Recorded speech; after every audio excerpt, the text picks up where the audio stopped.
All right, so we got UFC 323. Let's go ahead and start off with the Henry Cejudo versus Peyton Talbot fight. Who did you have winning that fight going in versus what actually happened? Honestly, man, I had Cejudo winning just because if we're gonna talk about Peyton's grappling, his last fight he won, but he still struggled a bit in the grappling department. Not as much as he did in the fight prior that he lost, but he struggled a little bit. And then Yeah. Cejudo being an Olympic gold medalist, I figured Cejudo's wrestling was gonna be a big problem for Peyton, but that was not the case, man. He actually took him down multiple times. Cejudo couldn't take Peyton down. The only time Cejudo got top control is when he tried to go for a takedown knowing that it wasn't going to be successful, but he knew he was going to win the scramble, and he was able to get on top. But that's the only time Cejudo got top position. So I had Cejudo winning going into it, but obviously we know that wasn't what happened. Yeah, it's funny because Henry Cejudo posted on his Twitter. He said, "How good is Barcelo?" Because Yeah, Barcelo's man. just beat Peyton. Now he He just beat beat him. Ricky Yeah, Simone. He beat Cody Garbrandt. And it's funny because before the fight started, that's all I was saying. I'm like, yeah, Barcelo just beat Ricky. Ricky is good. Ricky really just good. flatlined Baccarat. Yeah, Flatlined him, like, and he's good. Like, that guy's good. it's good. Yeah, Like, damn, Barcelo he's beating some people. Like, are we sure that that loss is that bad? yeah. And he went out there and dominated. Payton went out there and dominated Henry. Didn't see that coming. I thought Henry Cejudo, I thought it was going to be an easy matchup, to be honest. But I probably should have saw that coming because when you look back at all his last fights, like his most recent fights, he doesn't have like, I don't know if it's like a heart issue, like a gas tank issue. Something's different. Like, it's like he doesn't have like the real drive and dog or ability to push like the way he used to anymore. Yeah, I think the problem is, and I was thinking about that same thing, and it's not a heart thing because he proved against Son Yadong and he proved against Peyton that he got heart, he got that dog in him because he was fighting, he was making it a gritty fight. So I don't think that's the case. I just think the biggest case, I think it's multiple things, but the biggest thing is he's not a bantamweight. He's not a 35er. He's too small. If you look at his run as a whole at 35, his wrestling has not really been effective. He's At too all. small. These guys have bigger frames in him, and they're just naturally bigger. He was able to take these guys down at 25 because they were all relatively the same size, right? He's not a 35er. He's too small. So these guys just are able to. They might not even be skill wise better, but they just have the body type. They have the frame to make it a struggle. For the same reason why so many people couldn't take Jones down. He just has that long frame. Same thing goes for these 35ers for Cejudo. So I think that's the big thing. And then the other key factor I think is that he's 38 years old, right? When you're 38 years old at that weight class, historically, 25, 35, 45, those guys are out the door by, you know, 36. 35, Yeah. 35, 36. And maybe they don't physically leave, but skill wise and their ability to compete, they checked out the door. They can't do it no more. So he's 38 years old. So his gas tank is not the same. He's doing everything correctly. He's working hard, but he's 38. So your gas tank is just not going to be the same as it was when you were in your early 30s, late 20s. It could be a thing where, because what I see is that it looks like he's in slow motion, like he can't keep up. He looks like he's really slow out there. He doesn't have the tank, the push in him, and it could be one of those things where when you're in those smaller weight classes, everyone is faster in those smaller weight classes. When you're in those bigger weight classes, everyone is stronger. They have size. They're more depending on weight and strength to get the job done, as opposed to when you're smaller. And what happens is when you get older, everyone naturally, your reflexes start to wane. Your speed goes down the drain. Obviously, you're not going to be as quick-minded as you get older because you're not in your prime anymore. That doesn't really affect someone who's at 205 or 185 or a heavyweight because it was never really the driving factor in the first place, right? Yeah. But then you look at these guys in these lower weight classes, and that is really a big part of what makes somebody really good. Like, look at Mighty Mouse. Mighty Mouse was zipping around the rings super quick, and that was part of what made him so good. Look at Dominic Cruz, moving so quick, and that's what made him so good. As he got older, went down the drain. So it seems it could be one of those things where he's older and his speed is just not where it needs to be to keep up with these young guys, and also his ability to like to dig, and it's like his cardio is not what it once was. It's just not. Like his gas tank is not there compared to how it used to be. And it could just be because like you said, he's smaller, so he's working harder to put up the same fight that he could have put up at 125 or somebody smaller. Before he didn't have to try as hard because he's just as strong, if not stronger. Now he's not as strong, so he's working harder. So now you're seeing his gas is going out.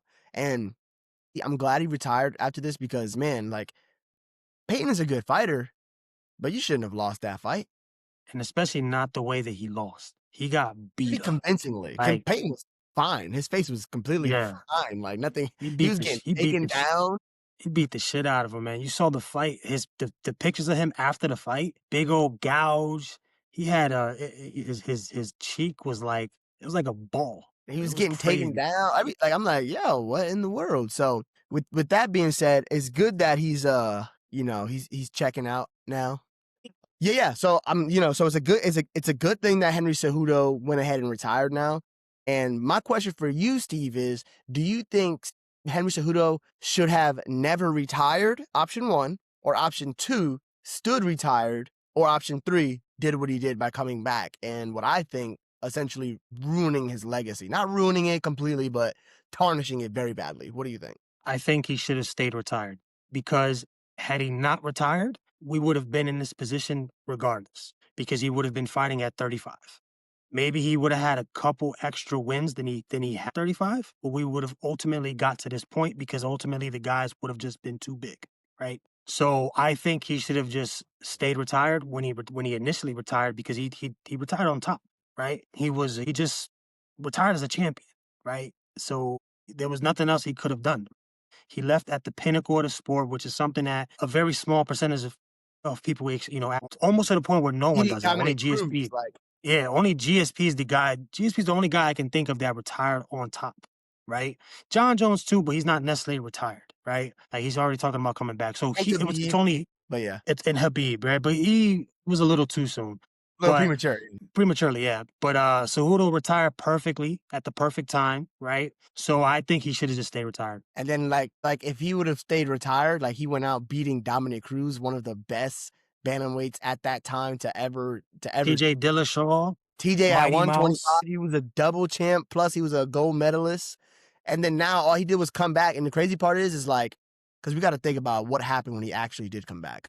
When he came back, he never really boosted his popularity because none of his fights were that high profile. He fought against Aljamain Sterling. He fought against Merab in a non-championship fight. And nothing was high profile. He never boosted his stock. Maybe the best thing that he did get out of it, obviously, is he got a bunch of more checks, right?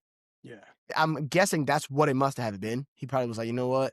I want to get some more money to be a little bit more comfortable. I made some money already, but I want to be a little bit more comfortable before I leave. But it just sucks Yeah. because at what cost? Yeah, I feel like do good business or I don't know. I mean, I guess it doesn't really matter. It's not like him as a person. He's a bad person. People hate him now. It's not like I guess it doesn't really Yeah. make a difference in the grand scheme of things because if you don't like him, you don't like him. If you like him, you like him regardless. But it makes a difference in the sense of who he views himself as in combat sports. He views Mhm. himself as the greatest combat sports athlete in history, right? Because of what he accomplished in the Olympics and in the UFC. And he still has those accomplishments. Like you can't take those away. But the perception of the people, like the perception people have of you does change, right? Yeah, we're not Because looking at people, yo, this dude's the GOAT. This dude is exactly. nasty.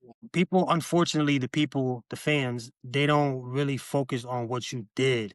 They focus on what you're doing, right? And that's a sad reality in combat sports, right? And I think combat sports is the only sport that's really like that. Because if you look at Yeah, basketball, if you look at Jordan didn't end his career the greatest with the Wizards, but they don't talk about that. They talk about what he did at his height when he was in the Bulls, right? In MMA, we don't have that. We don't think about what these guys did initially. We think about what they did now. And Cejudo, he ended very badly, man, on a losing streak, getting beat up by guys that he shouldn't get beat up by. It's just not a good look. So he won't be really remembered as one of the greatest. He'll be remembered as one of the greatest, but he won't be remembered as the greatest combat sports athlete just because the way MMA fans are. yeah, man, he's coming off of 1, 2, 4. He's coming off of 4 losses. He came back and only lost, actually. Yeah. He's coming off of 4 losses. Ever since he came back, all he did was lose back to back to back to back. To be and fair though, that's he did fight. crazy. To be fair though, he did fight really good people. He fought Aljamain Yes, Sterling, fought Murad. yeah, but I feel like that's like we're giving him a crutch because if you look at Tony Ferguson, he initially only lost to the best in the world, but we don't look at Tony like that. We look at him as a bum, right? That's crazy, guys. Like, think about that. Tony Ferguson was like the boogeyman, El Kakui. They were saying he's the guy that's gonna dethrone Khabib. Like, he was on a Yeah. crazy win streak and then just started getting slaughtered. You look at Yes. Dariush. I don't know if people, yo, nobody remembers. Dariush was on a crazy win. Do you remember Dariush on a crazy win streak? Yes, he was on a crazy He was win on a streak. He crazy that win streak, like 11 fights. But that's the problem is that we got to keep that same energy with Cejudo that we had with especially Ferguson because we clown Ferguson for being on an insane losing streak. But if you really break it down, he was losing to the best. But we don't To look the at best. that. We call him a bum because he's on an 8-9 win losing streak. We got to keep that same energy with Cejudo. He's not a bum. I'm not saying that. But we have to look at it and say, yes, he lost to the best, but he lost 4 times in a row. And you look at Anthony Pettis, legend, like, and this guy completely demolished towards the back in his career. You look at He Darren went to Till PFL just to lose. How you and got lose demolished there. Like, to like lower competition, man? It's crazy. what's his Darren Till, end of his career, demolished. Like, yo, people destroy their careers, man. It's like it's not worth it, especially if your heart is not in it like that, man. Anyways, let's move on though. So go ahead. What you gonna say? No, I'm saying because you can make money elsewhere, man. He's making money off his podcast with Usman. Do There's business. better ways to make money while keeping your legacy intact. But that's he messed that up, in my opinion. Exactly.